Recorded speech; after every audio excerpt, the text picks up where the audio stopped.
Hello and welcome everyone. I Darshna Shah welcome you all on behalf of Chandar Group. આપણે કોરોનાને તો લગભગ ભગાવી ચૂક્યા છે, પણ કેન્સર હજુ આપણી આજુબાજુ ત્યાંનો ત્યાં જ છે. તો કેન્સરને આપણે થોડુંક જાણી લઈએ કે કેન્સર શું છે, કેવી રીતે થાય છે, કે એના શું પ્રિકોશન્સ લઈ શકાય, એ જાણી લઈએ તો કદાચ ક્યાંક આપણને એ મદદરૂપ થઈ જશે. તો એના માટેનો આજનો જે આ સેશન છે એમાં આપણા આજના ગેસ્ટ જે છે ડોક્ટર કમલેશ શાહ, હું એમનું ઇન્ટ્રોડક્શન આપવા જઈ રહી છું. ડોક્ટર કમલેશ શાહ જેઓ એમડી હોમિયોપેથી છે, 40 વર્ષથી હોમિયોપેથિક કન્સલ્ટન્ટ ડોક્ટર તરીકે કામ કરી રહ્યા છે. તેઓ ડિપ્રેશન અને બીજી માનસિક બીમારીઓ માટે પણ સ્પેશિયલ કાઉન્સેલિંગ કરે છે. હાલ તેઓ વડોદરા સ્થિત JN homeopathic medical college Parul યુનિવર્સિટીમાં સિનિયર પ્રોફેસર તરીકે ફરજ બજાવી રહ્યા છે. છેલ્લા 10 વર્ષથી યુવાનો માટેની એક સંસ્થા પેટ્રિયોટ ક્લબ ઓફ ઇન્ડિયા, કે જે યુવાઓ માટે, યુવાઓ થકી અને યુવાઓ વડે ચાલતી સંસ્થા જે છે એના ફાઉન્ડર પણ છે. એટલું જ નહીં, પણ છેલ્લા 20 વર્ષથી એ સ્લમ એરિયાના બાળકો માટે કામ કરતી સંસ્થા છે વિવેક ક્લબ, એના કો ફાઉન્ડર પણ છે. તેઓ લાયન્સ ક્લબ ઓફ આણંદમાં પ્રેસિડેન્ટ રહી ચૂક્યા છે. તેમજ Vivekananda academic of applied homeopathy Vadodara, જેનું શોર્ટ ફોર્મ છે વાહ, નામ જ કેટલું સરસ છે, વાહ વડોદરા, તો એના પણ એક ડિરેક્ટર છે. તો આવા મલ્ટી ટેલેન્ટેડ અને ઘણા બધા એક્ટિવ કહી શકાય એવા આપણા આજના ગેસ્ટ જે છે એમને હું હાર્ટીએસ્ટ વેલકમ કરું છું. વેલકમ સર, અને ફ્લોર ઇઝ યોર્સ. હવે ટોટલી તમે તમારી રીતે વાત કરી શકો છો. Thank you and welcome. ખૂબ ખૂબ આભાર દર્શનાબેન. શાનદાર ગ્રુપ નામ જ જે પ્રકારે સૂચવે છે એવું, એટલે તમારી બધી પ્રવૃત્તિઓ પણ શાનદાર જ હશે એવું માની લઉં છું. અને મને બોલાવ્યો અહીંયા અને બધી બહેનોની સાથે વાત કરવાની તક આપી એ બદલ પણ હું આપ સૌનો ખૂબ ખૂબ આભારી છું.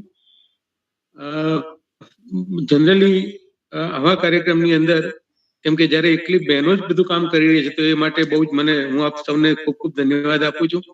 આજના સ્ત્રી સશક્તિકરણના જમાનામાં બહેનો ફક્ત પુરુષ સમોવડી હોય એવું જરૂર નથી, એનાથી પણ આગળ હોઈ શકે, કેમ કે દરેક સફળ પુરુષની પાછળ પણ એક સ્ત્રીનો હાથ હોય છે.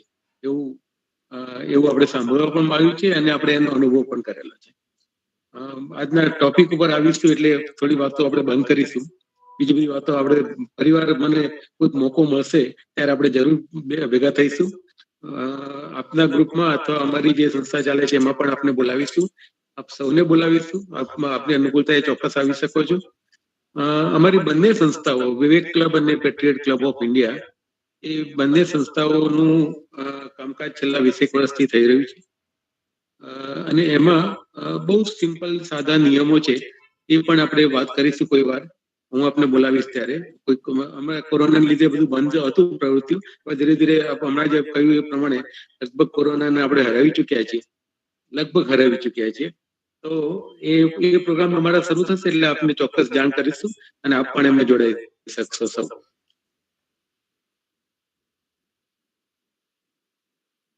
આજની વાત કરીએ તો આજના વેબિનારમાં ભાગ લેનાર સૌ મિત્રોને, સૌ બહેનોને એક હું ખાતરી આપું કે આજના આ વેબિનાર પછી આપની પાસે કંઈક થોડી માહિતીનો ઉમેરો થશે. આપ તો જાણો છો, ઘણું બધું જાણતા હશો, પણ આજે થોડું કંઈક ઉપયોગી મને જે આવડે છે મને થોડું કંઈક વસ્તુ આપણે શીખીશું સાથે બેસીને. ટેકનોલોજીનો જમાનો છે, ગૂગલ જેવા સર્ચ એન્જિન ઉપર લગભગ બધી જ વસ્તુઓ મળે છે આપણને જાણવા, પણ એમાં ઘણી વસ્તુઓ મિક્સઅપ થઈ જાય છે. કામની નકામની બધી વસ્તુઓ ભેગી થઈ ગઈ હોય છે. એટલે એમાંથી અમે જે ભણ્યા છીએ એવી કંઈક વસ્તુઓ કામની ગૂગલ સર્ચ ઉપર તમને જે જોવા મળે એના સિવાયની જે વસ્તુઓ છે કે જે ઓથેન્ટિક નથી હોતી, એવી ઓથેન્ટિક વસ્તુઓ અમે તમને આજે આપવાની કોશિશ કરીશું. એ બધી જ વસ્તુઓ વૈજ્ઞાનિક હશે, ટોટલી સાયન્ટિફિક હશે, ઓથેન્ટિક હશે, અને સૌથી સરળ એ છે કે આપણી ભાષામાં હશે, સરળ ભાષામાં હશે. એમાં કોઈ હાઈફાઈ ટેકનિકલ વર્ડ્સ આપણે બને ત્યાં સુધી ઉપયોગ નહીં કરીએ. કોઈ નહીં છૂટકો ત્યારે જ આપણે ઉપયોગ કરીશું. આજના વેબિનાર પછી આપને કેન્સર વિશે અને સ્પેસિફિકલી બ્રેસ્ટ કેન્સર વિશે જે કોઈ પ્રશ્નો તમારા મનમાં ઉદ્ભવ્યા હશે એ બધાનું લગભગ સોલ્યુશન મળશે, અને છતાં પણ જરૂર પડશે તો આપણે ક્વેશ્ચન આન્સરનું સેશન છેલ્લી થોડી મિનિટોમાં રાખીશું. હવે આની વાત કરીએ તો આપને ખબર છે એ પ્રમાણે કોરોનાનો લગભગ છેલ્લા 10 વર્ષની ગંભીરતાનો અનુભવ આપણે કરી ચૂક્યા છે. કોરોનાની જે ગંભીરતા છે અને 10 મહિનાનો અનુભવ આપણે કરી ચૂક્યા છે. એમાંથી ધીરે ધીરે બહાર પણ આવી રહ્યા છે. પરંતુ કોરોના કરતા પણ વધારે ગંભીર એવા કેન્સરના રોગ વિશેની થોડી માહિતી આપણે જોઈએ તો આપને ખ્યાલ હશે કે પૂરા આ કોરોનાના 10 મહિનાની અંદર પૂરા વિશ્વમાં જેટલા મૃત્યુ થયા લગભગ એટલા જ, કદાચ એનાથી પણ થોડા વધારે મૃત્યુ દર વર્ષે ફક્ત ને ફક્ત કેન્સરને લીધે થાય છે. એટલે કેન્સરની જે બીમારી છે એની ગંભીરતા આપણને ખ્યાલ આવે એટલા માટે હું કહું છું કે કેન્સર, કોરોનાને લીધે અત્યારે ઘણા મૃત્યુ થયા વિશ્વમાં, પણ એવી જે મહામારી છે, કોરોના જે મહામારી છે, એ લગભગ 100 વર્ષે એકાદ વાર આવે છે. અને એ વખતે લાખોના મૃત્યુ થાય છે, એ વાત સાચી છે. ઘણી વખત કરોડોના મૃત્યુ થયા છે. પણ કોરોના જેવી બીમારી સિવાયની પણ બીજી બીમારીઓ એવી છે જેમાં દર વર્ષે લાખો માણસો મરે છે. અને એમાં સૌથી અગત્યની વાત એ છે કે જે અટકાવી શકાય એવા છે મૃત્યુ, એવા મૃત્યુથી પણ લોકો મૃત્યુ પામે છે, એવા કારણોથી પણ મૃત્યુ પામે છે. એટલે એવા કારણોની આપણે ચર્ચા કરીશું. 2018ના વર્ષમાં ફક્ત WHO નું એક સર્વે એવું કહે છે, WHO વિશ્વ આરોગ્ય સંસ્થા જે છે સર્વે બહાર પાડ્યો, એમાં એવું કહ્યું કે 2018ની વર્ષની અંદર ફક્ત કેન્સરને લીધે 98 લાખ લોકો મરી ગયા. 98 લાખ. અને જેટલા મૃત્યુ થયા છે એમાંથી સૌથી બીજા નંબરના મૃત્યુનું કારણ જો કોઈ હોય તો એ છે કેન્સર. અને એમાં પણ સ્ત્રીઓમાં જે કેન્સર થાય છે એ સૌથી વધારે મૃત્યુ જેમાંથી થાય છે એ થાય છે કેન્સર. કેન્સર છે એની પર આપણે થોડો વધારે ફોકસ કરીશું આજે. એક રાજકોટથી એક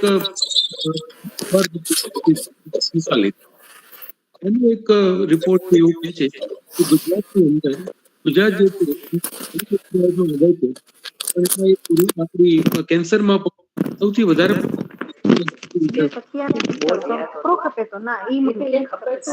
સર એક જ મિનિટ સર એક જ મિનિટ. હા, એક્સક્યુઝ, હલો, પ્લીઝ બધા પોતપોતાનું માઇક બંધ રાખશો please, it's a request. Thank you everyone. Please એને સેશન દરમિયાન બંધ રાખજો જેથી કરીને આપણે કોઈ ડિસ્ટર્બન્સ ના આવે. Thank you. Yes sir. એટલે એ સમકાલીન અખબાર એવું કહે છે કે ગુજરાત જે છે એ ઘણી બાબતોમાં આગળ છે, પણ દુઃખદ રીતે કહીએ તો આખા દેશની અંદર જેટલા કોરોનાના કેસ, જેટલા કેન્સરના કેસ છે એમાંથી સૌથી વધારે કેસ ગુજરાતમાં છે. એટલે ગુજરાત એમાં પણ પહેલો નંબર આવે છે. એટલે આપણે કેન્સર, આવી ગંભીર બીમારી જે છે કેન્સરની, એના વિશે આપણે થોડી વાતો કરીશું. એમાં આજે આપણે 4 પોઈન્ટ કવર કરીએ છીએ. એક પહેલો જે પોઈન્ટ છે એ છે કેન્સર વિશેની પ્રાથમિક માહિતી લેવી છે આપણે, અને સ્પેસિફિકલી બ્રેસ્ટ કેન્સર વિશેની. બીજો પોઈન્ટ છે એ કેન્સરની રોકથામ માટે આપણે શું કરી શકીએ. Prevention is better than cure એવું આપણે કહીએ છીએ, તેમાં આપણે શું કરી શકીએ, એના માટેના જે કઈ સ્ટેપ છે આપણે લઈ શકીએ. ત્રીજો પોઈન્ટ એ છે કે એનું નિદાન કેવી રીતે કરવું, એનું ડાયગ્નોસિસ કેવી રીતે કરવું, એના સિમ્ટમ્સ કયા હોય, કઈ રીતે એનું નિદાન કરવું જોઈએ. કેમ કે વહેલું નિદાન જો કરી શકીએ, જ્યારે ક્યોર થવાની શક્યતા ના હોય ત્યારે જો નિદાન પહેલું થઈ જાય, એ કેન્સર છે કે નહીં એ આપણે જો ખબર પડી જાય તો એનું આપણે જલ્દીથી સ્ટેપ લઈ શકીએ. કેમ કે અર્લી ડિટેક્શન, અર્લી નિદાન, અર્લી ડાયગ્નોસિસ અને અર્લી ડિટેક્શન એ બહુ મહત્વનું સ્ટેપ છે. એ કેવી રીતે કરી શકીએ એ આપણે જાણીશું, અને છેલ્લે એની સારવાર લઈશું. સારવારની અંદર 2 સ્ટેપ લઈશું આપણે. એક જે ક્યોરેબલ છે કેસ, જે કેસ મટી શકે એવા છે એમાં કેવી રીતે સારવાર કરી શકાય, અને જે કેસ મટી શકે એવા નથી એમાં આપણે શું સ્ટેપ લઈ શકીએ. તો એ સારવારની પણ પદ્ધતિ આપણે સમજવાની કોશિશ કરીશું. જનરલ કેન્સર છે એના માટે એક જ દિવસ પાળવામાં આવે છે. આપને થોડી નવાઈ લાગશે. કેન્સર માટે દુનિયામાં આપણે વિશ્વ કેન્સર દિવસ ઉજવીએ છીએ, અને એ ઉજવીએ છીએ 4 ફેબ્રુઆરીએ. 4 ફેબ્રુઆરીએ આખા વર્ષની અંદર, એટલે આખા દુનિયાની અંદર કેન્સર વિશેની અવેરનેસ જાગૃત થાય એટલા માટે 4 ફેબ્રુઆરીએ સેલિબ્રેશન થાય છે, વિશ્વ કેન્સર દિવસ. પરંતુ બ્રેસ્ટ કેન્સર વિશે આખો મહિનો પાળવામાં આવે છે. ઓક્ટોબર મહિનાની 1લી તારીખથી લઈને 31મી તારીખ સુધી આખો મહિનો વિશ્વ આરોગ્ય સંસ્થાએ ફક્ત ને ફક્ત બ્રેસ્ટ કેન્સરની અવેરનેસ માટેનો રાખ્યો છે. એટલે એને કેન્સર અવેરનેસ મંથ તરીકે પણ આપણે ઉજવીએ છીએ. હવે એની પ્રાથમિક માહિતી વિશે જઈએ તો કેન્સર શું છે? સાદી ભાષામાં કહીએ તો કેન્સર એક પ્રકારની ગાંઠ છે. શરીરમાં બે પ્રકારની ગાંઠો થાય. શરીરમાં કોઈ પણ જગ્યાએ ગાંઠ થાય તો એ બે પ્રકારની હોય. એક સાદી ગાંઠ હોય જે પોતાની જાતે સ્વયં મર્યાદિત હોય, એની જાતે લિમિટેડ હોય, એના એટલા જ ભાગમાં હોય અને એ આગળ ફેલાતી નથી, એ તરત અટકી જાય છે એની જાતે જ. એ છે બિનાઇન, જેને કહીએ છીએ સાદી ગાંઠ કહીએ છીએ. અને બીજી છે મેલિગ્નન્ટ અથવા કેન્સરની ગાંઠ. કેન્સરની ગાંઠો છે એમાં શરીરના જેટલા ભાગ છે, એમાં જેટલા શરીરની અંદર કોષો આવેલા હોય, સેલ્સ આવેલા હોય, એ જે કોશિકાઓ હોય આપણા શરીરની અંદર, એ બધી કોશિકાઓનો વિસ્તાર થતો જાય. એ આક્રમક રીતે એ વધતી જાય. એટલી આક્રમક રીતે એગ્રેસિવલી વધતી હોય કે એનો ફેલાવો બહુ ઝડપથી થાય. અને બીજો એનો ફેલાવો થાય એટલે શરીરના જેટલા ભાગમાં હોય એનાથી નજીકના ભાગોમાં પણ ફેલાય.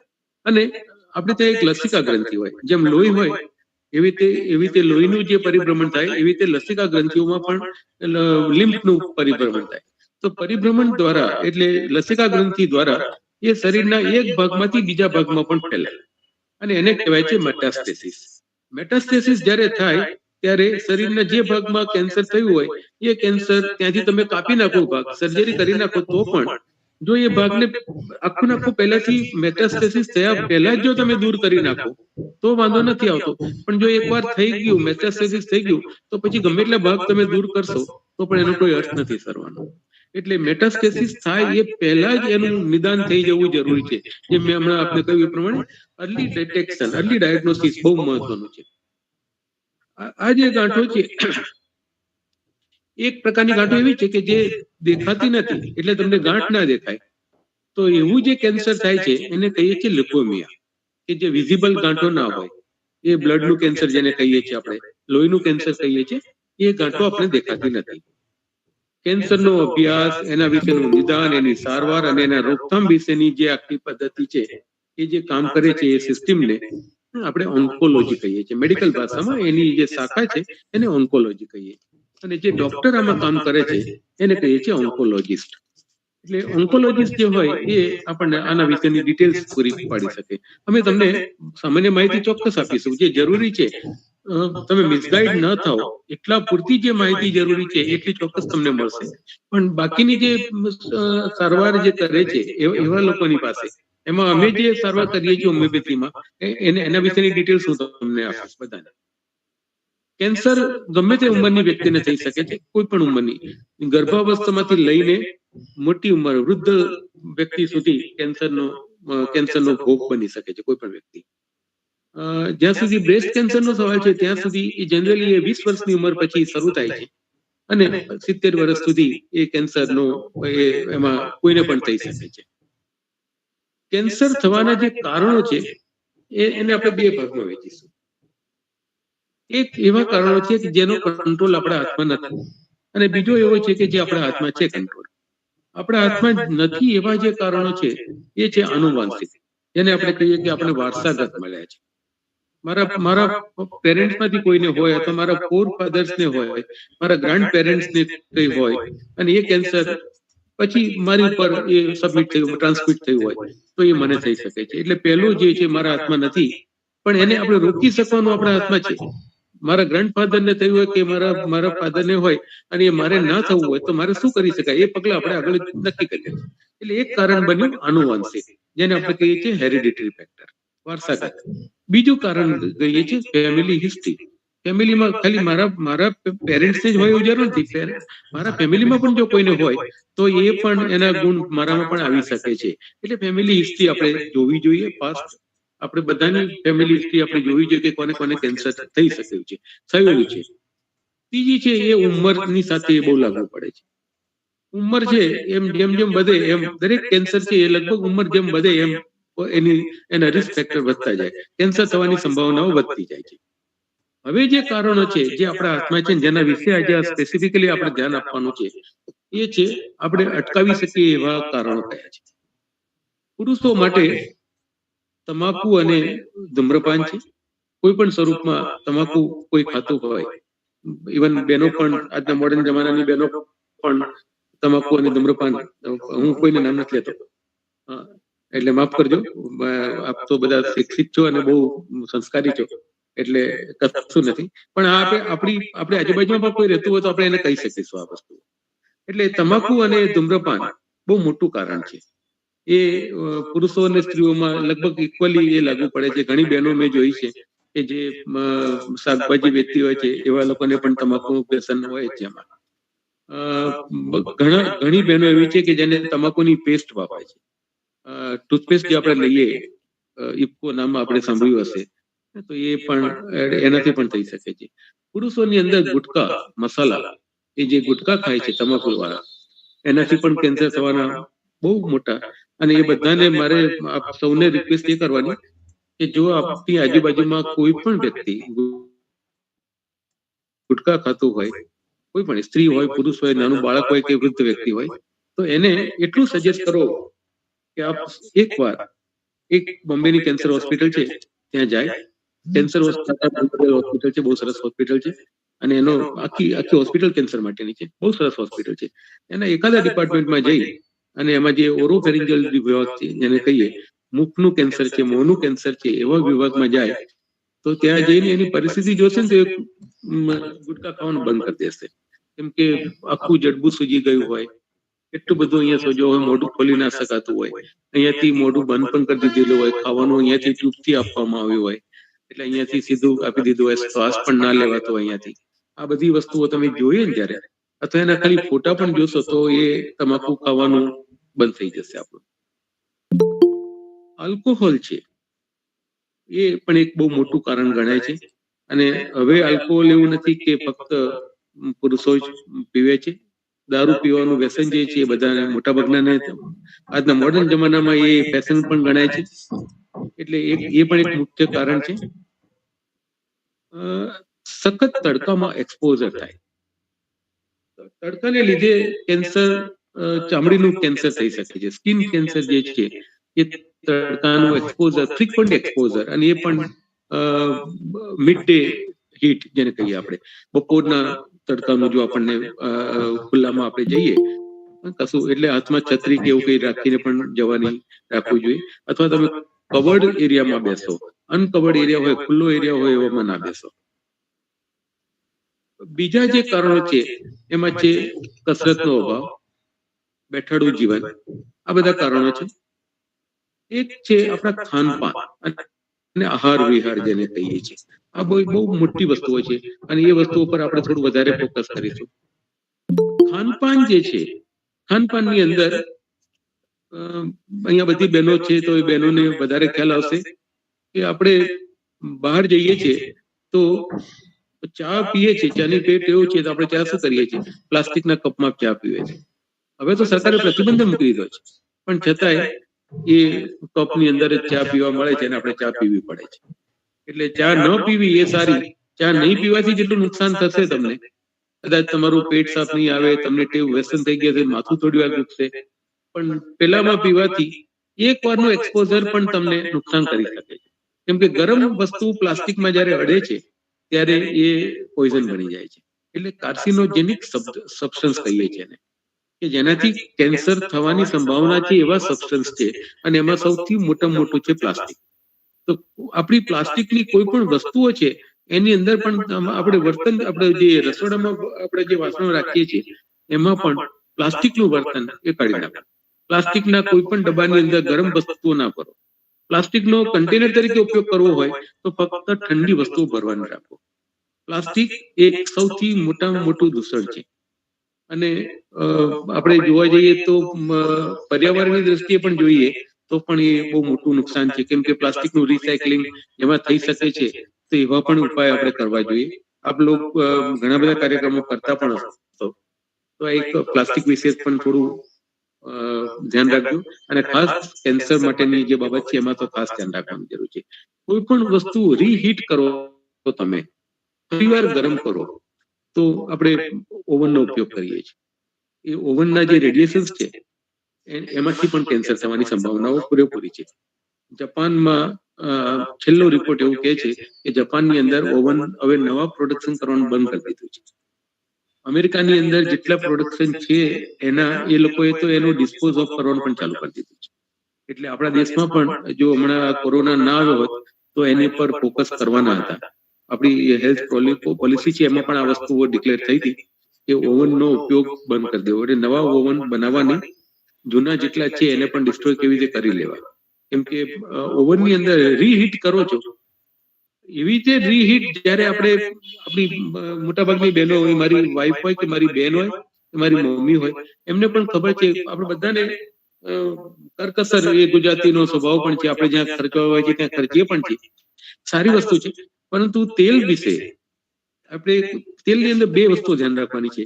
એક આપણું રિફાઇન્ડ ઓઇલ જે વાપરીએ છીએ એ દેખાવમાં બહુ સરસ લાગે, આપણને તેલ બહુ કાચ જેવું દેખાય, પણ પેલું જે ઘાણીનું સીધું તેલ આવ્યું હોય, જે અનરિફાઇન્ડ તેલ હોય, એ તેલની અંદર કોઈ પણ જાતના કેન્સર થવાની સંભાવના નથી રહેતી. ત્યારે રિફાઇન્ડ તેલ વાપરીએ છીએ, અને હવે તો આપણે ડબલ રિફાઇન્ડ તેલ વાપરીએ છીએ, એટલે ડબલ રિફાઇન્ડ આવે અને એટલું આમ સરસ દેખાય, પેકિંગ સરસ કરેલું હોય. We all are very beauty conscious, એટલે આપણે આમ જોઈએ છે સુંદરતા બધાને ગમતી હોય છે, પણ આ સુંદરતાની સામે ઇન્ટરનલ બ્યુટી જોવાની વાત છે. એટલે ઇન્ટરનલ બ્યુટી જો જોઈશું તો આપણે રિફાઇન્ડ તેલનો ઉપયોગ નહીં કરીએ. બીજું કે તેલની અંદર જ્યારે કોઈ પણ વસ્તુ તળી લઈએ આપણે, પછી એ તેલનો બીજી વાર તળવામાં ઉપયોગ ના કરવો. કેમ કે ડીપ ફ્રાય જ્યારે ફરીવાર થાય ત્યારે એની અંદર કેન્સરના સેલ જે છે એ એમાંથી કાર્સિનોજેનિક સબસ્ટન્સ રિલીઝ થાય છે. એટલે એ તેલ છે એનું ફેંકી દેવાનું હું પણ મને પણ પરવડે નહીં, આપને પણ પરવડે નહીં, પણ એ તેલને બીજી વારનો ઉપયોગ કરવા માટે એ કોઈ રસોઈમાં કોઈ પણ વસ્તુમાં વાપરી કાઢો, એટલે બીજી વાર એનો ઉપયોગ ના થાય. તળવા માટે તેલ જુદું જ લેવું પડે, દરેક વખતે નવું લેવું પડે તો નવું લેવાનું, ઓછું તેલ તળવાનું રાખો, એટલે ઓછામાં ઓછો બગાડ થાય. બગાડ પોસાય નહીં વસ્તુ સમજી શકાય છે, પણ અને બહેનોએ આ વસ્તુ ઇકોનોમી ઘરની ચલાવવાની હોય તો આ વસ્તુ કરવી પણ પડશે, પણ સાથે હેલ્થ આપણી જો બગડશે તો એ હેલ્થ કદાચ તેલના ડબ્બા કરતા વધારે આપણને કોસ્ટલી પડશે. એટલે એ વખતે તો આ તેલ ઉપર થોડું ધ્યાન આપવાનું જરૂર છે. બીજી વાત આવી આપણી શાકભાજીની. શાકભાજી, ફળ અને અનાજ એ આપણે બજારમાંથી જે લાવીએ છીએ એ બધા જ ઉપર એટલી બધી જંતુનાશક દવાઓ છાંટેલી છે. એટલે ઓર્ગેનિક ફૂડ પણ મળે છે, હવે ઓર્ગેનિક વેજીટેબલ્સ પણ મળે છે. કદાચ એ બહુ મોંઘા પડતા હોય તો આપણે એનો ઉપયોગ એવો કરી શકીએ કે એમાં લાવ્યા પછી એને સખત પાણીમાં ધોવા, બહુ જ પાણીમાં ધોવા, તો એમાંથી ઉપરનું જે હશે એ તો જતું રહેશે. અને ઘણા બધા એવું કહે છે કે શાકભાજી અને ફ્રૂટ્સ જે છે એને જો તમે બોઇલ કરી નાખો તો પછી એની બધી ન્યુટ્રિયન્ટ વેલ્યુઓ જતી રહે છે. એ વાત સાચી છે, પણ જો તમે ધોશો નહીં, બોઇલ ના કરો પણ ધોશો નહીં, તો કદાચ તમને થોડું એ આવશે, પણ એની ન્યુટ્રિશિયસ વેલ્યુ જે છે એ તો રહેશે અંદર. તો આ બંને વસ્તુઓમાંથી એક બેલેન્સ કરવા માટે આપણે એટલું કરવાનું કે જેટલી શાકભાજી કે ફળ લાવીએ છીએ આપણે એ બધાને એકવાર સરસ પાણીથી, બની શકે તો થોડા ઉફાળા પાણીથી ધોઈ નાખવાની, અને પછી થોડો સમય પછી જ એને સાફ કરીને ખાવાનો ઉપયોગ કરવામાં આપણે. તો આ શાકભાજીની વાત થઈ, કેમ કે છંટકાવ કરવાની વાત કરીએ છીએ આપણે. જંક ફૂડ એક બહુ મોટો ઇસ્યુ છે, અને એવા જોક્સ પણ એવા આવે છે કે જો હમણાં જ છેલ્લે કોરોનાની અંદર એક સરસ જોક એવો આવે છે કે વેક્સિન લેવા માટે બહેનો તૈયાર નથી થતી, તો શું કરવાનું, તો કે એમને કહેવાનું કે તમને અહીંયા પાણીપુરી આટલી આપવામાં આવશે, તો પાણીપુરી જો મળી જાય તો વેક્સિન લેવામાં તૈયાર થઈ જશે. પાણીપુરી એ બહેનોની વીકનેસ છે એવું કહેવામાં આવે છે, દરેક બહેનો માટે લાગુ નથી પડતું. તો એ જંક ફૂડ છે, પાણીપુરી છે, એની અંદરની જે ચટણી આવે છે, પાણી આવે છે, એ બધું જ એટલું બધું ઇન્ફેક્ટેડ હોય છે. અને જંક ફૂડનો અર્થ જે અમે મેડિકલ ભાષામાં કહીએ છીએ, એ જંક ફૂડનો અર્થ થાય છે કે જે પેક ફૂડ છે, ડબ્બાની અંદર જે બંધ મળે છે, રેડી ટુ ઈટ ફૂડ મળે છે, કે તમે કશું કરવાનું નથી, રેડી ટુ ઈટ, તમે આવો અને તમે ખાલી ગરમ કરી નાખો, મેગી ચાટ ટાઈપ જે વસ્તુ છે, 2 મિનિટમાં તમારી રસોઈ તૈયાર થઈ જાય, અથવા તમને બધી પેસ્ટ ને બધું નાખેલું તૈયાર જ હોય. આ બધાની અંદર એક સૌથી મોટો દૂષણ છે એ છે એની અંદર પ્રિઝર્વેટિવ નાખેલું હોય છે.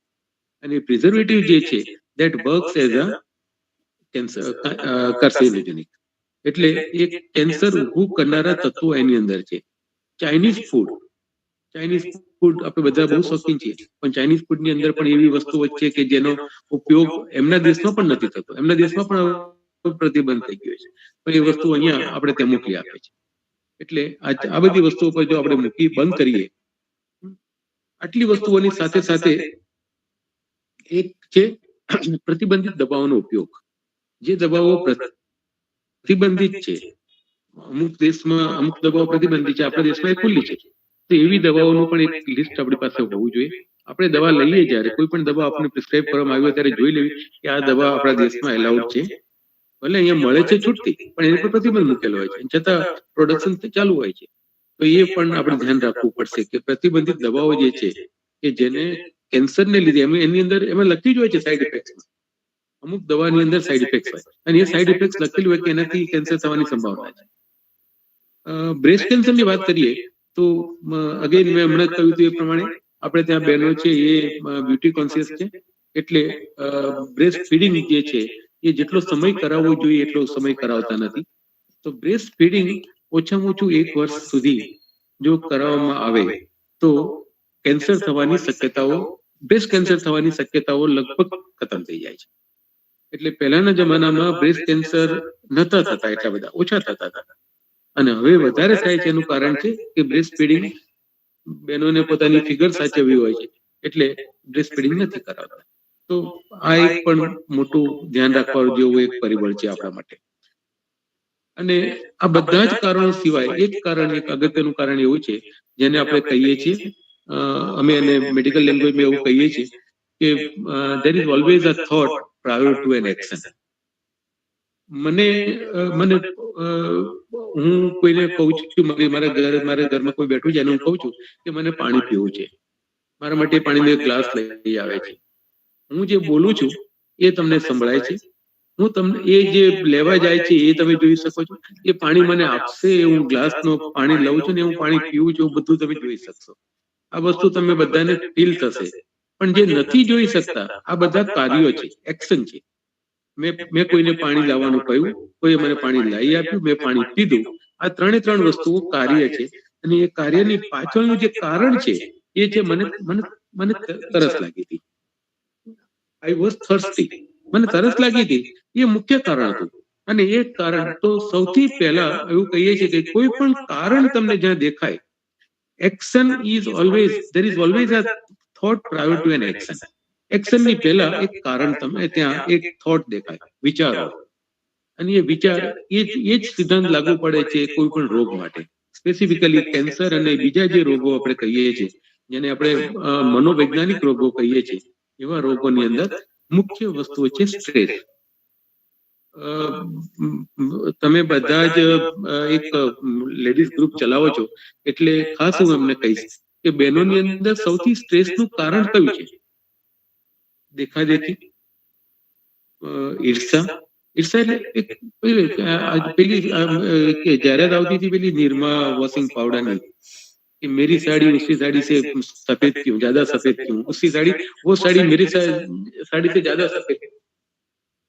મને એટલે આપણને ચિંતા એ નથી કે મારી પાસે સારું નથી, મારી પાસે બહુ સારું હતું પણ મારા કરતા વધારે સારું કોકની પાસે આવી જાય, તો એ જે છે એ સ્ટ્રેસ છે. આપણને એક પ્રકારનો સ્ટ્રેસ છે, તણાવ છે, માનસિક તણાવ છે.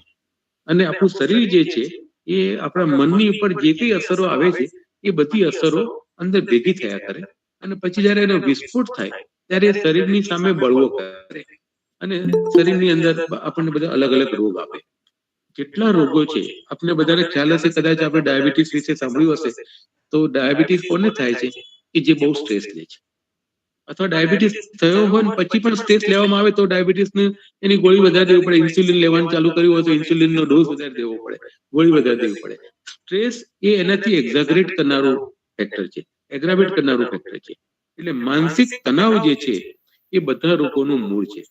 ગૌતમ બુદ્ધે પણ એવું કહેલું હતું કે there is a means the desire is the root cause of the disease. રોગનું મૂળ છે તૃષ્ણા, દુઃખનું મૂળ છે તૃષ્ણા, એવું કહ્યું હતું. એ દુઃખ જે છે આપણે અહીંની ભાષામાં આપણે એને રોગ કહીએ છીએ, રોગ થાય એ પણ દુઃખ જ છે એક પ્રકારનું. તો રોગનું મૂળ જે છે એ છે તૃષ્ણા. તૃષ્ણા એટલે ઈચ્છા, ડિઝાયર, ઈચ્છા. અને ઈચ્છા કયા પ્રકારની છે? હું કંઈક બીજા કરતા વધારે સારું કરી નાખું, બીજા કરતા વધારે હું આગળ આવી જાઉં. આવી જે વસ્તુઓ છે એને કહીએ છીએ માનસિક તણાવ. અને એ માનસિક તણાવને આપણે દૂર કરવો હોય તો તમને કેન્સર થવાની સંભાવનાઓ ઘટી જશે. એટલે આ બધી જ વસ્તુઓની અંદર બે વસ્તુઓ ધ્યાન રાખવાની છે. એક છે આહાર અને વિહાર, ખાનપાન, અને બીજો છે આહાર અને વિહાર. આહાર અને વિહાર, આહારની વાત કરી મેં આપને કે આટલી વસ્તુઓ, એમાં પૌષ્ટિક ખોરાક ખાવો જોઈએ. ખોરાકની અંદર આપણા 5 તત્વો છે, એ 5 ઘટકો છે. મુખ્ય ખોરાકના 5 ઘટકો છે: પ્રોટીન, કાર્બોહાઈડ્રેટ, ફેટ, વિટામિન્સ અને મિનરલ્સ, ખનિજ તત્વો. આ 5 તત્વોનું યોગ્ય પ્રમાણમાં આપણને મળવું જોઈએ. અમારા ઘણા ડોક્ટર્સ મિત્રો એવા છે કે જેને આ બધી વસ્તુઓની ડિટેલ્સમાં ખબર નથી હોતી. જે લોકો ન્યુટ્રિશનિસ્ટ હોય છે એમને આ ખબર હોય છે. પરંતુ હું એવું માનું છું કે ડોક્ટરને ખબર હોય કે ના હોય, દરેક સ્ત્રીએ, જેને ઘર ચલાવવાનું છે, એને આટલી વસ્તુઓ જોવી જોઈએ કે આપણને જે ખોરાક આપણા ઘરમાં બનાવીએ છીએ, લોકો ઘરનું ફૂડ કેમ પસંદ કરે છે? બહાર 15 દિવસ તમે ફરી આવો, બહુ સારું ખાધું હોય, પણ તમે ઘરે આવશો ને ત્યારે એમ થશે કે આજે આપણે ઘરનું ખાવાનું મળીને બહુ આનંદ થઈ ગયો.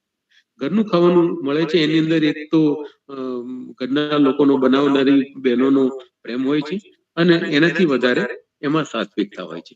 સાત્વિકતા હોય, એની અંદર હેલ્ધીનેસ હોય, ફૂડમાં જે તત્વો છે એ બધા નોર્મલ હોય. અને આપણે ત્યાં બહુ સરસ સિસ્ટમ છે ગુજરાતી ફૂડમાં, કે લગભગ બધી જ વસ્તુઓ આવી જાય. દાળ ભાત શાક રોટલી બનાવો, તમે ફરસાણ બનાવો અને મીઠાઈ બનાવો, એટલે એ મહિનામાં કે 15 દિવસમાં એકવાર જેવી જેની અનુકૂળતા પ્રમાણે અને સંજોગો પ્રમાણે તમે કરી શકો. પણ આ બધી વસ્તુઓ કવર થઈ જાય તો આખા મહિનાનું એક તમે ડાયટ પ્લાન તૈયાર કરી શકો. એ જ વસ્તુઓને વળગી રહેવું એવું નહીં, એની અંદર 2 4 10 ઓપ્શન રાખવા. તો એ ઓપ્શન સાથે પણ at the end of the month તમારી પાસે એ બધી વસ્તુઓ મળી જવી જોઈએ, જેને આપણે બેલેન્સ ફૂડ કહીએ છીએ. સમતોલ ખોરાક જેને કહીએ છીએ, એવો ખોરાક જો મળી જાય, બધી જ વસ્તુઓ પૂરતા પ્રમાણમાં મળે, તો કેન્સર થવાની જેનેમાં શક્યતાઓ છે, જેને ફેમિલી હિસ્ટ્રી છે, એને પણ આપણે રોકી શકીશું. એટલે હેલ્ધી ફૂડ હેબિટ આપણી જે છે એ કરાવો. જંક ફૂડ બંધ કરાવો.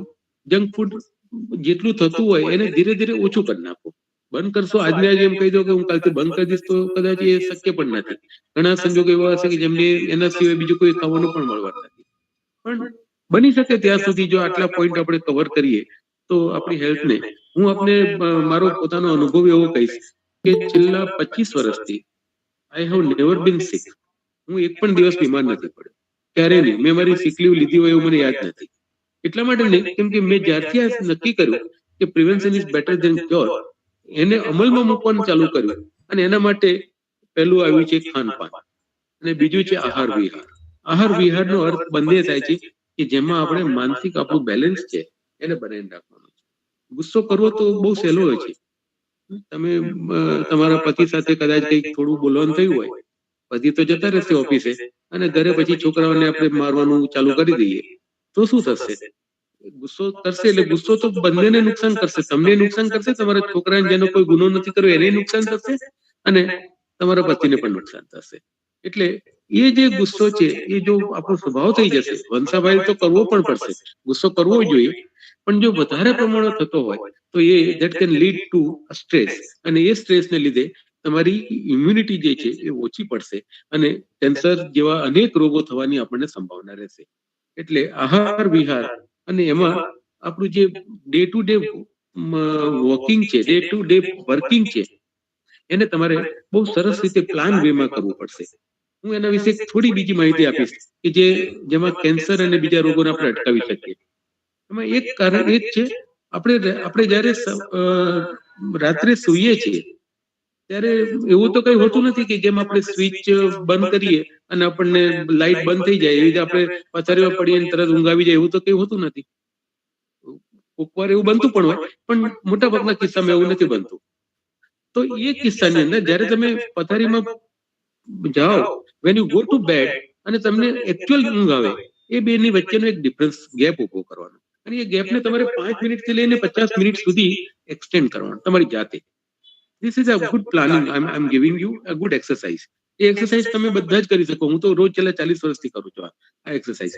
રાત્રે સૂતી વખતે ફક્ત આપણે જ્યારે પથારીમાં જઈએ ત્યારે 5 થી લઈને 50 મિનિટ સુધી તમારે આંખો બંધ કરીને, જો કોઈ રૂમમાં હોય તો આંખો બંધ કરીને, રૂમમાં ના હોય તો આંખો ખુલ્લી રાખીને તમે બેસી શકો છો. પણ તમારે કશું જ કરવાનું નથી. આખા દિવસ દરમિયાન 2 કલાકના ગાળામાં શું બન્યું તમારી સાથે, તમે શું કર્યું અને તમારા દ્વારા શું થયું, what you have done and what has been done with you, તમારી સાથે અને તમારા દ્વારા શું થયું એનું ખાલી એક રિવાઇન્ડ કરવાની કહેશે કે આજે સવારે હું 6 વાગે ઉઠી હતી, 6 થી 8 ની અંદર મેં આટલું આટલું કર્યું, આટલા લોકોને મળી, એ લોકોએ મને કંઈક કીધું અને મેં એ લોકોને કંઈક કીધું. એ જે કંઈ કીધું એ તમારી ભૂલ થઈ હતી કે કોકની ભૂલ થઈ હતી, એ કોઈને બ્લેમ નથી કરવાની જરૂર. આપણે ખાલી યાદ રાખવાનું છે, એને રિવાઇન્ડ કરવાનું છે. આપણે કેસેટ રિવાઇન્ડ કરતા હોય આખા દિવસની, એવી રીતે એક આખા દિવસની કેસેટ 2 કલાકના ગાળામાં રિવાઇન્ડ કરવાની છે. અને એવું કરશો તમને, અને છેલ્લે જયારે તમને સુવાનો સમય આવે ત્યારે નક્કી કરવાનું કે કાલ સવારે મારે કેટલા વાગે ઉઠવાનું છે. તમને તો જરૂર નથી કે એ દિવસે તમે જે નક્કી કર્યું એ સવારે ઉઠી શકશો, પણ તમે એકવાર નક્કી કરીને સુજો. આવી એક્સરસાઇઝ રોજ કરવાની છે. સવારે આખા દિવસ, સવારથી લઈને રાત સુધી તમે સુવા બેડમાં ગયા ત્યાં સુધી શું કામ કર્યું, તમારી સાથે શું થયું, તમે શું કર્યું, એના ખાલી એક ગ્લિમ્સ લેવાની છે, આપણે ઝાંખી લેવાની છે. સવારે તમે જયારે ઉઠો ત્યારે જોવાનું કે આપણે મેં નક્કી કર્યું હતું કે હું 7 વાગે ઉઠીશ, એની જગ્યાએ હું 7 વાગે ઉઠી ગયું. કદાચ એવું પણ બને તમે વહેલા પણ ઉઠી ગયા હોય, કદાચ થોડા મોડા પણ ઉઠ્યા હોય, તો ત્યાં પણ ફરીવાર એ જ વસ્તુ બનશે કે તમે તમારી ઊંઘ ખુલી જાય અને તમે પથારીમાંથી ઊભા થઈ જાઓ. એ બંને વચ્ચેનો ડિફરન્સ છે. તો એ તમારે ડિફરન્સ ઉભો કરવાનો છે 5 મિનિટથી લઈને 50 મિનિટ સુધી પડ્યા રહેવાનો છે. You have to let it down. આવું કેમ કરવાનું? કેમ કે આપણે શું કરીએ છીએ જનરલી, તમે ને હું બધા જ આવું કરીએ. હું પણ 40 વર્ષ પહેલા આ જ કરતો હતો. અત્યારે મને 63 વર્ષ થયા છે. આઈ એમ પાસિંગ થ્રુ 63 થર્ડ યર. એટલે 40 વર્ષ પહેલા હું જયારે 20-23 વર્ષનો હતો ત્યારથી મેં આ શરૂ કર્યું. મને એક મારા ટીચરે શીખવાડ્યું હતું. બહુ સરસ વસ્તુ હોય છે કે તમે સવારના ઉઠો છો, આપણે કરીએ છીએ શું, ઉઠ્યા પછી સવારે ઉઠી એટલે તરત ઊભા થઈ જઈએ. ઊભા થઈને પછી આપણને આપણા ઘરમાં ફેમિલી મેમ્બર્સ હોય, બહાર જાઓ તો મિત્રો હોય, તમારા પાર્ટનર્સ હોય, બીજા હોય, બિઝનેસ વાળા હોય, ધંધા વાળા હોય, નોકરી કરનારા હોય, બધાને અલગ અલગ વ્યક્તિઓના જેવા સંજોગો ઉભા થાય એ પ્રમાણે આપણે રિએક્શન આપીએ છીએ. સંજોગો પ્રમાણે આપણે આપણી જિંદગી જીવીએ છીએ. મોટા ભાગના લોકો ફોન તો સ્માર્ટ યુઝ કરે છે, કપડાં તો ડિઝાઇનર કપડાં પહેરે છે. મને સામે વાંધો નથી, આપણે કરવું જ જોઈએ. જે આપણે એફોર્ડ કરી શકતા એ બધું જ કરવું જોઈએ. જે સારું હોય ને એફોર્ડ કરી શકતા હોય એ બધું કરવું જોઈએ. પણ આપણે આપણી જિંદગીને ડિઝાઇનર કેમ નથી બનાવતા? આપણી જિંદગીની ડિઝાઇન ખૂબ બીજા તૈયાર કરે છે. કોણ તૈયાર કરે છે? સવારે ઉઠો છો અને તમારા હસબન્ડ હોય એ તમને કંઈક કહે એટલે આપણું આખું વર્તન બદલાઈ જાય છે. આપણું જે નક્કી કરેલું હોય એ નક્કી થઈ જાય છે. એની જગ્યાએ તમારે તમારી ડિઝાઇન જો જીવવી હોય, તમારી પોતાની ડિઝાઇન જીવવી હોય તો શું કરવું જોઈએ? આપણી જાતે સવારે નક્કી કરો ઉઠો ત્યારે કે આજે સવારથી હું ઉઠી છું, હમણાં હું અડધો કલાકમાં ઊભી થઈ જઈશ. અત્યારે મારી ઊંઘ તો ખુલી ગઈ છે, પણ હું આઈ એમ જસ્ટ લાઇંગ ડાઉન, અને હું સુતા સુતા નક્કી કરું છું કે હું હવે અડધો કલાક પછી ઊભી થઈશ અને અડધો કલાક પછી હું 2 કલાકના સમયમાં હું શું કરીશ, મને લગભગ કોણ મળશે, આજે મને 2 કલાકમાં કોણ મળશે, પછીના 2 કલાકમાં કોણ મળશે, એની સાથે મારે શું વાત કરવાની છે. એનું વર્તન ગમે તે હોય તો શું થશે કે તમે સર્કમસ્ટન્સીસ થી દોરાઈને જે કામ કરો છો એની જગ્યાએ તમે તમારી ડિઝાઇન પ્રમાણે કામ કરી શકશો. આપણે ડિઝાઇન કરી છે, આવું એક બે દિવસમાં નહીં થાય. મને 40 વર્ષ પછી પણ ઘણી વખત એવું બને છે કે કોઈક વાર મેં આજે જે નક્કી કર્યું હોય પણ હું નથી કરી શકતો. મેં નક્કી કર્યું કે આજે મને કોઈ કામ મળશે તો મારે આ વસ્તુ કરવાની છે, હું નથી કરી શકતો, સંજોગો ન અસર તો રાતે સુધી વખતે એક્સરસાઇઝ કરી લઈએ છીએ કે શું થયું આજે I could not do that what I have decided. એવું નક્કી થઈ શકે છે. પણ તમે જો રોજ પ્રેક્ટિસ પાડશો તો તમે મોર ઓર લેસ એક સમય એવો આવશે તમને 2-5 મહિનાની અંદર કે તમે તમારી ડિઝાઇન ખુદ જીવવાની શરૂ કરી શકશો. મને એટલા બધા પેશન્ટ મળે છે બેન, એ પેશન્ટ એવા હોય છે, અમુક પેશન્ટ એવા છે કે જે ફોરેન નેશનલ છે, જે લોકો હું એમને અહીંયાથી એમનું કાઉન્સેલિંગ કરું છું ફોન ઉપર જ, અને પછી વર્ષમાં એકવાર એમને અહીંયા બોલાવી લઈએ છીએ, અહીંયા હોટલમાં રોકાય છે અને પછી એમનું કાઉન્સેલિંગ લઈ લઈએ છીએ. તો એવા લોકો છે કે જેમને આ કાઉન્સેલિંગ અમે શીખવાડીએ તો એમ કહે છે, અને એમને તો હું એમને કહું છું આ વાક્ય, અને વાક્ય કદાચ આપણામાંથી ઘણા લાગુ પડશે, you are living but there is no life in. તમે જીવતા તો છો જ બધા જ, પણ જીવન ક્યાં છે? Where is the life? Life નથી. તો એ લાઈફને આપણે રિસ્ટોર કરવી છે. We want to restore the life. ક્યારે થઈ શકશે કે તમે તમારી જિંદગીના ઈચ્છા પ્રમાણે જીવી શકો છો, ડિઝાઇન પ્રમાણે. આપણે ડિઝાઇન નથી બનાવી શકતા. એ ડિઝાઇન બનાવવા માટે થઈને આ રસ્તો છે. આ એક પોઈન્ટ પર થોડો વધારાનો આવી ગયો છે અંદર, પણ મને એવું લાગે છે કે મોટાભાગના જે માનસિક રોગોના જે કારણ છે એમાં કેન્સરમાં પણ એનું કારણ હોય છે, એ આપણે એમાં લીધું છે. અને આ એક્સરસાઇઝ જે છે એ તમારે સવારે રાતે 2 ટાઈમ જો તમે 15 દિવસ કરશો ને, 15 દિવસ પછી આપનામાંથી કોઈ પણ વ્યક્તિ મને ફોન કરશે ને તો હું એને જવાબ આપીશ.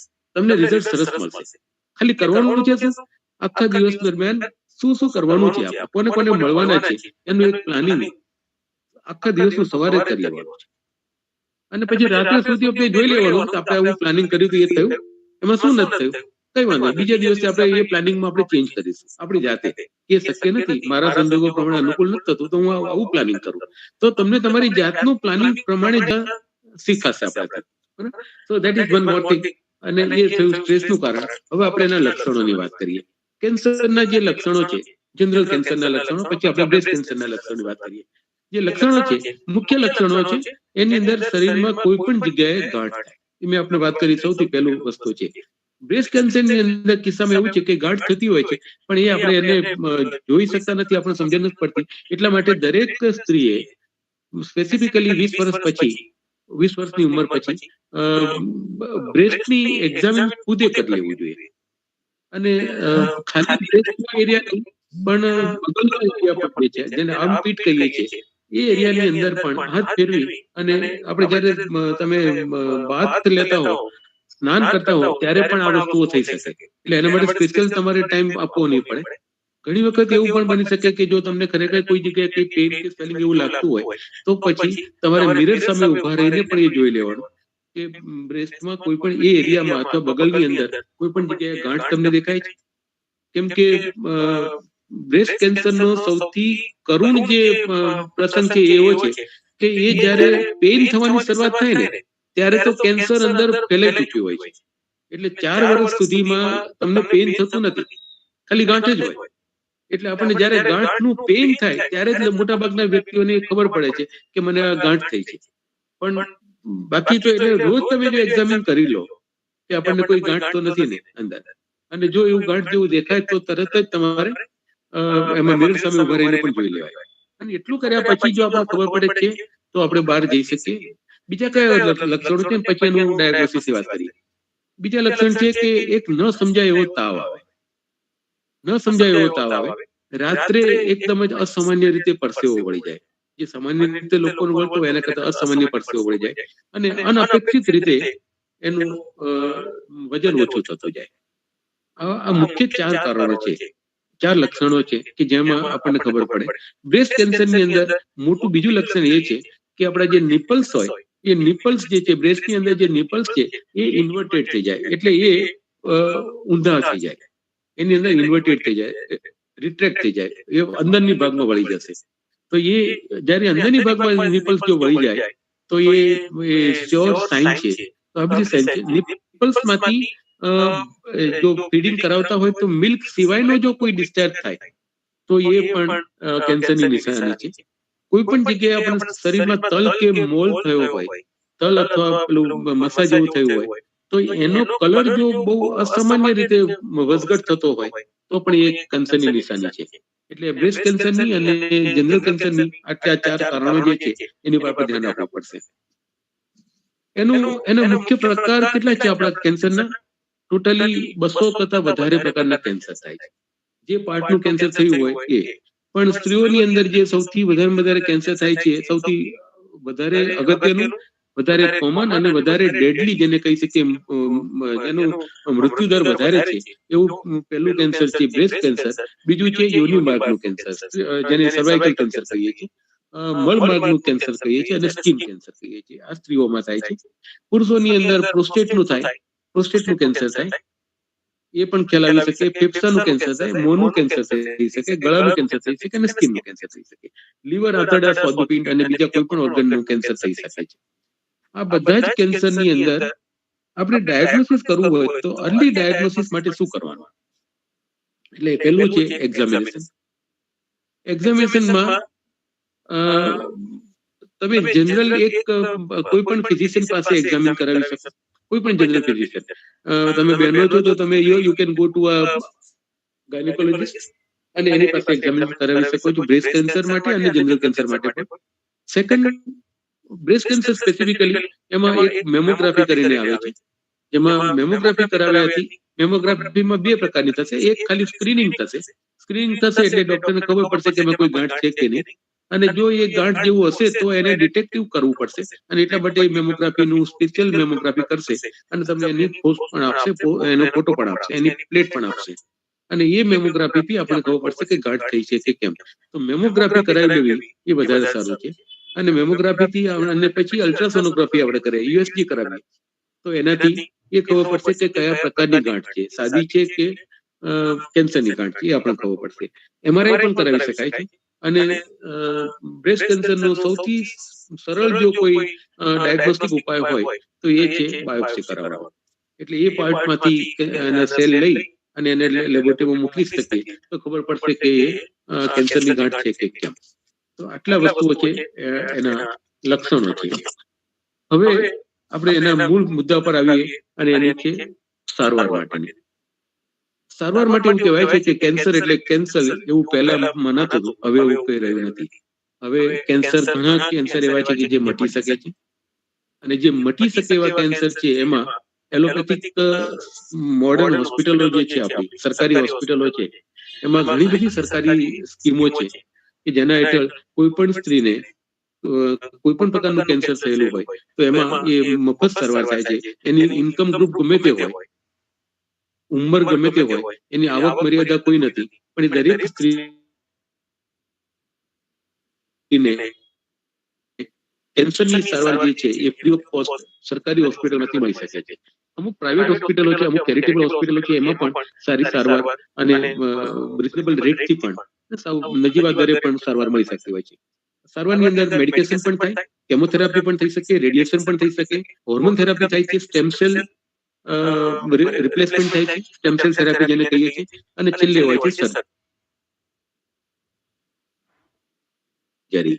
સર્જરી એ લાસ્ટ ઉપાય છે. આ થઈ છે મોડર્ન સાયન્સની ટ્રીટમેન્ટ. આયુર્વેદ અને હોમિયોપેથીમાં પણ ટ્રીટમેન્ટ સરસ થાય છે, પણ એના માટે તમારે બે સ્ટેપ લેવાના છે. આયુર્વેદિક વિશે હું આપને ડિટેલ્સમાં નહીં કહું, કેમ કે હોમિયોપેથી મારો વિષય છે. 40 વર્ષથી હું એમાં કામ કરું છું, અને એવા ઘણા કેસીસ મને મળ્યા પણ છે, એટલે હું આપને વાત કરીશ. હોમિયોપેથીમાં કેન્સરને અમે બે રીતે અલગ રીતે ટ્રીટ કરીએ છીએ. એક છે જે કિસ્સાની અંદર કેન્સર થયું જ નથી હજી, એને અટકાવવા માટેના ઉપાય શું કરી શકીએ. તો અટકાવવા માટેના ઉપાયમાં મેં આપને હમણાં કહ્યું તે પ્રમાણે આહાર વિહાર અને એ જે ખાનપાનની જે વસ્તુ હતી એ બધી વસ્તુઓ સાવધાની લેવાની છે. સેકન્ડ, હોમિયોપેથિક દવાઓ એવી છે કે જો કોઈને ફેમિલી હિસ્ટ્રી હોય તો એ વ્યક્તિને કે જેના મમ્મી પપ્પાને કે એના કોઈ ગ્રાન્ડ પેરેન્ટ્સને કેન્સર થયેલું હોય અને એ અહીંયા ન આવે એટલા માટે એને પ્રિવેન્ટિવ હોમિયોપેથિક મેડિસિન્સ આપી શકીએ. અને પ્રિવેન્ટિવ હોમિયોપેથિક મેડિસિન એવી છે કે જે અઠવાડિયા 15 દિવસે એક જ ડોઝ આપવો પડતો હોય છે. એના માટે લાંબી ટ્રીટમેન્ટ કરવાની જરૂર નથી. એટલે રોજ મેડિસિન લેવાની અને રોજ એવું કામ કરવાનું એવું બધું નથી. મહિનામાં 1-2 વાર આવીને દવા લઈ જાય અને એક ડોઝ જ આપવાનો હોય છે. તો એ પણ પ્રિવેન્ટિવ મેડિસિન આપણે આપી શકીએ છીએ. જેને કેન્સર થયું નથી પણ એના પેરેન્ટ્સને હિસ્ટ્રી છે, તો એ હિસ્ટ્રી અહીંયા ટ્રાન્સમિટ ના થાય એટલા માટે એને અટકાવી શકીએ, તો પ્રિવેન્ટિવ મેડિસિન આપી શકીએ. સેકન્ડ, એને ક્યુરેટિવ સારવાર કરી શકીએ. ક્યુરેટિવ સારવારમાં બે પ્રકાર થાય. એક જે માઇલ્ડ કેસીસ છે, જેમાં બ્રેસ્ટ કેન્સરમાં જોઈએ તો એમાં 5 સ્ટેજ છે. 0 નંબરનું સ્ટેજ છે, 1 નંબર, 2 નંબર, 3 નંબર અને 4 નંબર.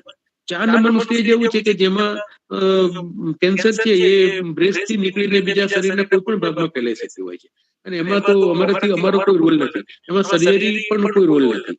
એટલે એમાં શું કરવું એ હું આપને આગળ કહું છું. ત્રીજી જે પ્રકારની સારવાર છે એમાં પણ જે 0, 1 અને 2 જે કેસીસ છે, એવા સ્ટેજ છે, એની અંદર ક્યુરેટિવ હોમિયોપેથિક ક્યુરેટિવ સ્ટેજ પણ છે, અને એમાં હોમિયોપેથિક મેડિસિન સરસ કામ થઈ શકે છે. જેમાં ડોક્ટરોએ એવું કીધું હોય કે આના સ્તન રિમૂવ કરવા પડશે, બ્રેસ્ટ રિમૂવ કરી દેવા પડશે, જેને મેસ્ટેક્ટોમી કહીએ છીએ આખું, અથવા ઘણાની અંદર જે ગાંઠ થઈ હોય એ ગાંઠને જ દૂર કરી નાખવામાં આવે. તો એવી દૂર કરવાની બદલે અમે એની હોમિયોપેથિક મેડિસિન આપીએ છીએ. તો એવી ક્યુરેટિવ મેડિસિન્સથી પણ હોમિયોપેથિકમાં ઘણા બધા કેસીસ થયેલા છે, મારા દ્વારા પણ થયા છે અને મારા જે સિનિયર કલીગ છે, મારી સાથેના કલીગ છે, એ લોકોને પણ ઘણા કેસીસ એવા મળ્યા છે કે જેમાં પ્રોપર હોમિયોપેથિક મેડિસિન્સ પણ એની ટ્રીટમેન્ટ લાંબી કરવી પડે છે. અને ત્રીજો નંબરનો જે છે એમાં એક મારી પાસે કેસ છે, એટલે હું આપને વાત કરીશ. એક જેમાં ક્યુરેટિવ કેસ છે, એક નેઝલ પોલિપનો કેસ છે. એ નેઝલ પોલિપમાં ડોક્ટરને બતાવ્યું હતું, એમને કીધું કે આનો આ નાકનો મસ્સો જે છે એ કેન્સર છે ને એને દૂર કરવો જ પડશે આપણે. ડોક્ટરે કીધું સર્જરી કરવી પડશે. એ ભાઈને સર્જરી નથી કરાવી. એ ભાઈ આવ્યા મારી પાસે અને એની ટ્રીટમેન્ટ ચાલુ કરી અને 3 જ મહિનાની અંદર અમે એના કેસ આખું સરસ ટ્રીટમેન્ટ કરી અને એ નેઝલ પોલિપ અત્યારે છે પણ નહીં કોઈ, અને એ વ્યક્તિ આરામથી જીવન જીવે છે. એના બધા જ રિપોર્ટ્સ નોર્મલ છે. એટલે એ નેઝલ પોલિપ જે કેન્સરસ પોલિપ હતું, પેપિલોમા કહીએ છીએ, નેઝલ પેપિલોમા, એ પેપિલોમાનું કેન્સર પણ દવાથી, ફક્ત હોમિયોપેથિક દવાથી 3 જ મહિનાની અંદર એ ક્યોર થઈ શકે. એવા ઘણા બધા કેસીસ કે જેમાં ક્યોર થઈ શકે, પણ ધ્યાન એટલું રાખવાનું કે એ ફર્સ્ટ કે સેકન્ડ સ્ટેજમાં હોય. સેકન્ડ સ્ટેજથી વધારે હોય તો અમે ક્યોર નહીં કરી શકીએ. તો શું કરવાનું? તો હોમિયોપેથીમાં પણ એક સિસ્ટમ છે, એને કહીએ છીએ પેલિએશન, એટલે ટેમ્પરરી રાહત મળે. કેન્સર મટવાનું નથી, ડોક્ટરે કહી દીધું કેન્સર મટવાનું નથી. મારી પાસે હમણાં એક કેસ છે, હમણાં છે ચાલુ છે કેસ. એ કેસને આજથી લગભગ 2 વર્ષ પહેલા એ વ્યારાથી અમદાવાદ ગયા. વ્યારામાં રહેતા હતા ભાઈ. અમદાવાદની કેન્સર હોસ્પિટલમાં ગયા અને એમને લીવરનું કેન્સર હતું. એ લીવર કેન્સર એમને કહી દીધું કે તમારે 6 મહિના છે તમારી પાસે, તમે જે કરવું એ કરી લો. એમને ના પાડી. એમને પેલું કેમોથેરાપી ને બધું કરવાનું કહ્યું હતું, એમને ના પાડી અને એ આવતા રહ્યા, વ્યારા જતા રહ્યા. વ્યારાથી બરોડા આવ્યા અને બરોડા મારી પાસે એમને અહીંયા આવીને મારી દવા ચાલુ કરી અને મેં એમને કહ્યું હતું કે તમારું કેન્સર મટવાનું નથી, પણ આપણે એમને તમને ક્વોલિટી ઓફ લાઈફ ઇમ્પ્રુવ કરાવી શકીએ. તમારું જે જીવન છે, જીવવાનું મરણ જીવવાનું બધું આપણા હાથમાં નથી, પણ જેટલું જીવીએ એટલું સારી રીતે જીવી શકીએ એટલું આપણે કામ ચોક્કસ કરી શકીએ છીએ. તો એમને આટલી સરસ ટ્રીટમેન્ટ થઈ કે એ વ્યારાથી પોતાની જાતે ગાડી ડ્રાઈવ કરીને આવે છે. અમદાવાદ જતા હતા તો ડ્રાઈવર લઈને જતા હતા. અત્યારે અહીંયા આવે છે, દવા લઈ જાય છે, 3 મહિને દવા લઈ જાય છે. છેલ્લી દવા હમણાં મારી પાસે આવીને લઈ ગયા અને હવે એવું કહે છે કે ના, મારે હવે ત્યાં જવું નથી વ્યારા, હું અહીંયા બરોડામાં મકાન લઈ લઉં છું, એટલે મારે તમારી પાસે તરત દવા લઈ જાય. એટલે આટલી હદ સુધીની વાત છે કે જ્યાં તમને મટવાની શક્યતાઓ નથી અને ઓપરેશન કરાવવું જ પડે છે, અને ઓપરેશન કરાવવાનું પણ કોઈ સક્સેસ મળવાની છે ગેરંટી નથી. એવા કિસ્સાની અંદર અમે એમને પેલિએટિવ ટ્રીટમેન્ટ, જેને ટેમ્પરરી રાહત આપી શકીએ, સિમ્પ્ટોમેટિક રાહત આપી શકીએ, જે સિમ્પ્ટમ થતા હોય એ સિમ્પ્ટમ ઉપર દવા આપી શકીએ. તો એમની ક્વોલિટી ઓફ લાઈફ જરૂર સુધરે. જેટલું જીવીએ એટલું સારી જીવાય એ આપણા હાથમાં આપણે કરી શકીએ. તો આવી 3 પ્રકારની ટ્રીટમેન્ટ, એટલે એક પ્રિવેન્ટિવ, એક ક્યોરેટિવ અને ત્રીજી પેલિએટિવ. આ 3 પ્રકારની ટ્રીટમેન્ટ હોમિયોપેથીમાં અવેલેબલ છે. અને હું ભગવાનને પ્રાર્થના કરું કે આપણાથી કોઈને કઈ કન્સર્ન ના થાય, આજુબાજુમાં કોઈને હોય અને એમને કદાચ કઈ મદદ જરૂર પડે તો કેન્સરના દવાના પૈસા હું ક્યારેય નહીં લઉં, કોઈની પાસે જ નથી લેતો. You are free to contact me at any time. અને આપણામાંથી કોઈને કઈ પૂછવું હોય તો મને જરૂર પૂછી શકાય છે. આપણી પાસે જેટલો સમય હોય એટલામાં આપણે એમને જવાબ આપી દઈશું. મારે થશે તો, નહીં તો પછી હું એમને મને મારો નંબર એમને આપી રાખજો, જો આપણી પાસે સમય ના હોય તો. બરાબર? ઓકે બેન, શુડ આઈ સ્ટોપ માઇક? બંધ કરું? હા sir, thank you so much. It was really very useful and I think બધી જ હેલ્પફુલ ટિપ્સ હતી અને ઘણા બધા લેવલ પર આપણે જાણીએ જ છે આ બધી ટિપ્સ, પણ હવે એક એક્સપર્ટ કે છે તો વી ઓલ નો કે આપણે કેટલું એને લાઈફમાં લેવા જેવું છે. અને સરે એકચ્યુઅલી રંગીન લાઈફ બનાવવાની જે વાત કરીને એ ખરેખર બહુ જ ઇમ્પોર્ટન્ટ હતી આપણા માટે, કારણ કે સ્ટ્રેસ, અને સર પોતે બંને ફિલ્ડમાં છે, કેન્સર સાથે પણ અને માનસિક રોગો સાથે પણ. તો આઈ થિંક કે આપણા વિચારો એ રોગોનું મૂળ કારણ હોઈ શકે, અને એટલે જ આપણે આ બધી ટ્રાય કરતા હોઈએ છીએ. શાનદાર ગ્રુપ પણ એટલો જ ટ્રાય કરીએ છીએ કે તમારા માટે અવારનવાર આવા જ યુઝફુલ સેશન લઈને આવે. સમહાઉ બધા નથી જોડાઈ શકતા, પણ અમે છતાં બધાને રિક્વેસ્ટ કરતા જ રહીએ છીએ.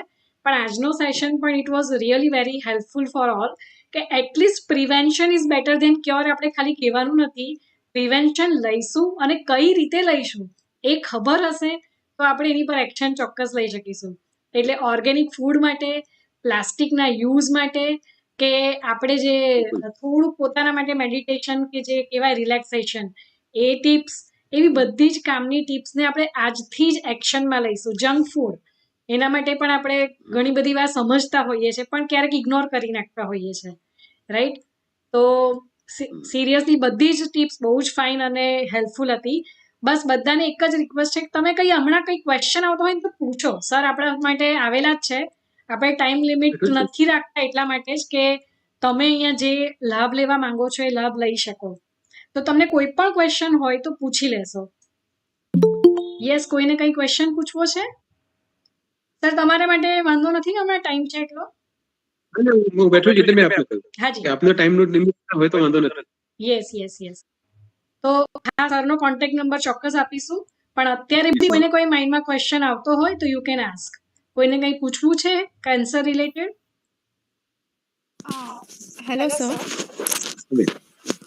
હા, હું લીના ઝવેરી બોલું છું.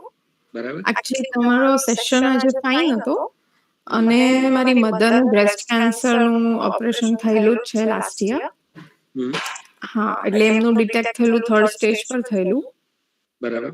એટલે અને થેરેપીઝ બધી કમ્પ્લીટ થઈ છે આ મંથના જ. એટલે મારે જાણવું હતું કે હવે she is means perfectly alright, જે રિપોર્ટ્સ આવે કે ઓલરાઇટ છે એ પ્રમાણે, કે હજી ફરીથી થવાના ચાન્સીસ ખરા એવું? બિલકુલ પૂરા ચાન્સીસ હોય છે.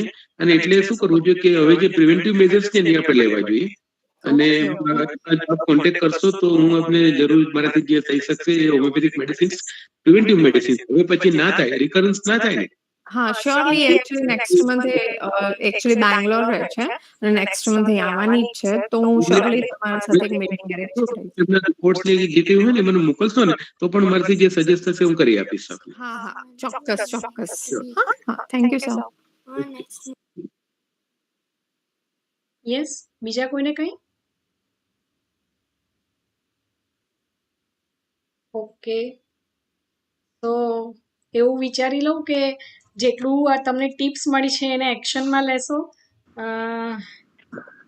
અચ્છા, યંગ ગર્લ્સમાં એક જ મિનિટ. યસ કૃપાબેન.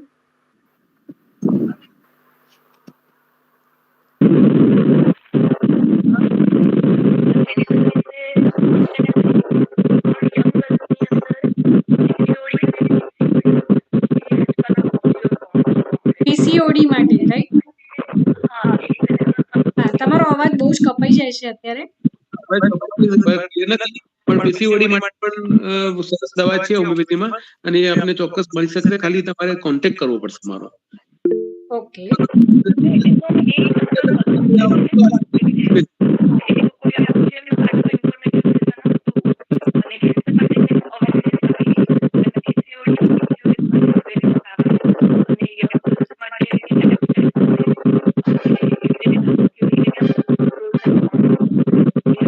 કૃપાબેન, તમારો અવાજ નથી આવતો ક્લિયર, બહુ જ ડિસ્ટર્બન્સ છે.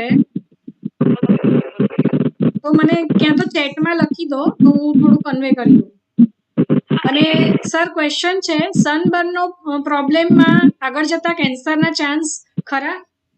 પૂરેપૂરા મેં આપણે કહ્યું પ્રમાણે યસ, એ એક્સપોઝર ટુ સન, સ્પેસિફિકલી હીટમાં, બહુ સિવિયર હીટ હોય બપોરની અને એમાં અથવા સમર હીટનો, તો એ કેન્સર થવાની પૂરેપૂરી સંભાવના છે. અને એને રોકવું હોય તો એના માટેની પણ હોમિયોપેથિક પ્રિવેન્ટિવ મેડિસિન્સ પણ છે અને થયેલું હોય તો ક્યુરેટિવ મેડિસિન્સ પણ છે.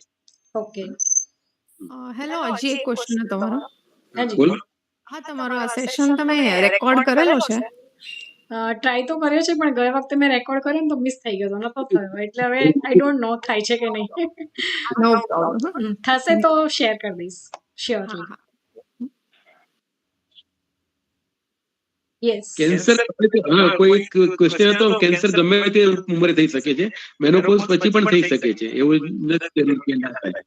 મેનોપોઝ પછી પણ જરૂર નથી મેનોપોઝ પછી એ જેનેટલ કેન્સર થાય એવું જરૂર નથી. કોઈ પણ કેન્સર ગમે તે ઉંમરે થઈ શકે છે. Right. Okay. Yes. Ma'am, record કર્યું હોય તો શ્યોરલી ગ્રુપમાં શેર કરજો. યસ યસ, કેમ કે આ અમે સાંભળી લીધું છે પણ સર જેટલું અમને એક્સપ્લેન કરતા તો ના જ ફાવે, કે યાદ બી એટલું ના રહે. એટલા માટે કોઈને અમારે આગળ ફોરવર્ડ કરવું હોય તો આ ખૂબ જ મતલબ યુઝફુલ બધી જ એક વાત મતલબ હવે એવું થાય છે કે નોટ ડાઉન કરવાની જરૂર હતી ખાસથી. Thank you so much sir. Thank you. Thank you. Hello હાજી બોલો શ્વેતાબેન. સર, આપણે ફાઇબ્રોઇડ ની જે પાણીની ગાંઠ છે એને ને આ ગાંઠને કનેક્ટ હોય છે એટલે મોટા ભાગે એવું હોય છે કે સ્ત્રીઓની અંદર ફાઇબ્રોઇડ જે થતા હોય છે, યુટેરાઇન ફાઇબ્રોઇડ અને બ્રેસ્ટ ફાઇબ્રોઇડ, એ બંનેની અંદર એ બંને સાદી ગાંઠો છે. અને એમાં એકવાર ગાંઠો તમે તમે એમને રહેવા દેશો ને તો એ કઈ નુકસાન નથી થવાનું. જ્યાં સુધી કોઈ તકલીફ ઊભી ના કરતી હોય ત્યાં સુધી સાદી ગાંઠનું ઓપરેશન પણ કરવાની જરૂર નથી. જરૂર પડે તો તમે એની હોમિયોપેથિક મેડિસિન્સ કરાવી શકો છો, તો એમાંથી ગાંઠો નીકળી જશે. પણ એ કન્ફર્મ કરી લો કે પહેલા સાદી ગાંઠ છે કે મેલિગ્નન્ટ છે. ફાઇબ્રોઇડ જે છે એ મોટાભાગે બરાબર. એટલે એ ગાંઠ આપણે મેનોપોઝ પછી ઓગળી જાય છે, મેનોપોઝ જો બરાબર ટાઈમસર આવી જાય અને 2-3 વર્ષ બાકી રહ્યા હોય તો એ ગાંઠનું ઓપરેશન કરવાની જરૂર છે, એની જાતે મટી જશે. કેમ કે એ ગાંઠોની લીધે બ્લીડિંગ બંધ થઈ જશે ને તો આપોઆપ જ બંધ થઈ જશે. એ ગાંઠ કદાચ એમને રહેશે તો પણ કોઈ તકલીફ નહીં પડે. પછી મેનોપોઝ આવી ગયા પછી કોઈ બ્લીડિંગ નો કોઈ પ્રોબ્લેમ નહીં થાય. સાદી ગાંઠ પણ કન્ફર્મ કરી લેવું પડશે કે સાદી ગાંઠ છે કે કેન્સરની ગાંઠ છે, એટલું જોઈ લેવું પડશે. બરાબર. એટલે સર બોડીના કોઈ પણ જગ્યાએ ગાંઠ હોઈ શકે છે, જેમ કે પગમાં બી છે, પણ ઘણીવાર એવું થાય કે તો ચરબીની ગાંઠ હશે એવું. હા, એટલે એને છે ને લાઇપોમા કહીએ. કે એની કોઈ ફિક્સ એ ચરબીની ગાંઠ હોય છે.